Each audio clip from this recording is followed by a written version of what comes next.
انا نفسي حد يفهمني. لا يفهمني ايه؟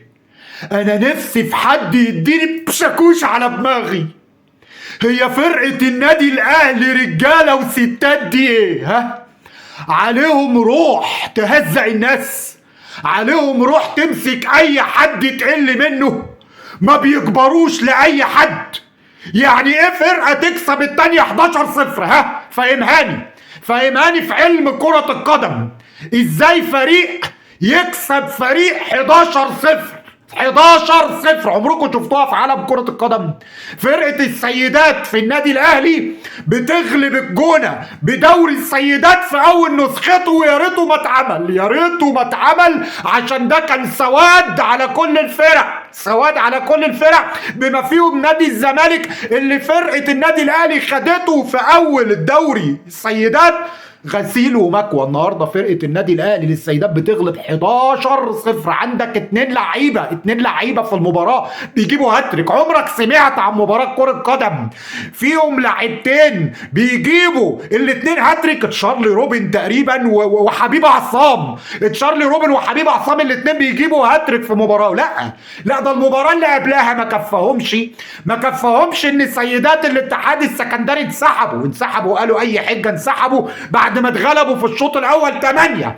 خدوا 8 في شوط اول. احنا بنلعب ايه؟ احنا بنلعب بيلي. لو بنلعب بيلي مش هتبقى. لو بنلعب كوتشينه يعني نص دسته. 11-0 كان ناقص لهم هدف وتبقى دسته كامله.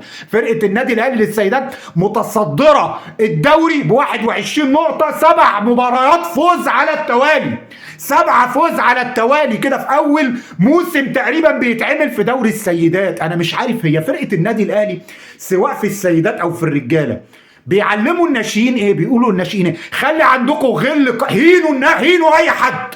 هم بيعلموهم في النادي الاهلي في فريق الكوره، بيقولوا اي فرقه ينزلوا هنوها، ما تكسبوش بشيء طبيعي. ما هو لازم، بس العالم دي واخده حقن انها تنزل تهين، واخده حقن طليطه.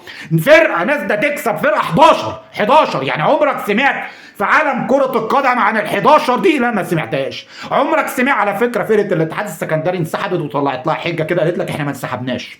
قالوا لك احنا ما انسحبناش، احنا خرجنا بس لظروف خاصه كده. جم في الدقيقه 38 يعني الشوط الاول لسه ما تمش، الناس استقبلوا 8 تجوان، هيقعدوا اكتر من كده ومشيوا. الجونه بقى استحملوا، قالوا لا احنا هنستحمل بقى، احنا هنلعب. احنا شوط اول مثلا واخدين فيه 7، فكان ممكن ينسحب فرقه الجونه. قالت لك لا احنا هنكمل. تقريبا حد قال لهم لا هتعوضوا يا رجاله، انزلوا كملوا، عشان يكملوا الشوط الثاني يتغلبوا 11-0.